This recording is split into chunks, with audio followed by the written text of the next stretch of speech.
அஸ்ஸலாமு அலைக்கும் வரஹ்மத்துல்லாஹி தஆலா வபரகாத்துஹு. கண்ணியத்திற்குரிய இஸ்லாமிய சொந்தங்களே, நபிகள் நாயகம் ஸல்லல்லாஹு அலைஹி வஸல்லம் கூறினார்கள், ஒரு மனிதனுக்கு உள்ளத்தில் கவலை ஏற்படுகின்ற பொழுது, உள்ளத்திலே துன்பம் ஏற்படுகின்ற பொழுது, மனக்கவலை ஏற்படுகின்ற பொழுது சொல்கின்ற வார்த்தை ஒன்று இருக்கு. அந்த வார்த்தை சொல்கின்ற பொழுது அல்லாஹ் ரப்புல் ஆலமீன் அந்த கவலைகளை அல்லாஹ் போக்கி விடுகிறான்.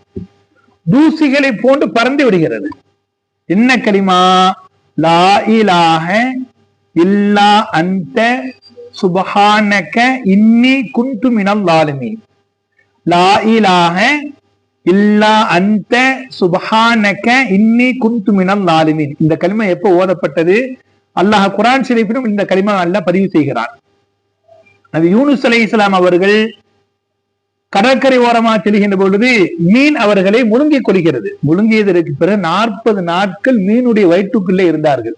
இருட்டு அறையில இருந்தார்கள். அந்த இருட்டு அறையில 40 நாட்களும் தொடர்ந்து இந்த தஸ்பீஹை ஓதிக்கொண்டே இருந்தார். எனவே இந்த ஓதப்பட்ட பரக்கத்தின் மூலமாக அவர்கள் வெளியாக்கப்பட்டதாக நபிகள் நாயகம் ஸல்லல்லாஹு அலைஹி வஸல்லம் பதிவு செய்கிறார்கள். அல்லாஹ் ரப்புல் ஆலமீன் மனக்கவலைகள், மன சஞ்சலங்கள், மன துன்பங்களை விட்டும் அல்லாஹ் எல்லாத்தையும் பாதுகாப்பானாக.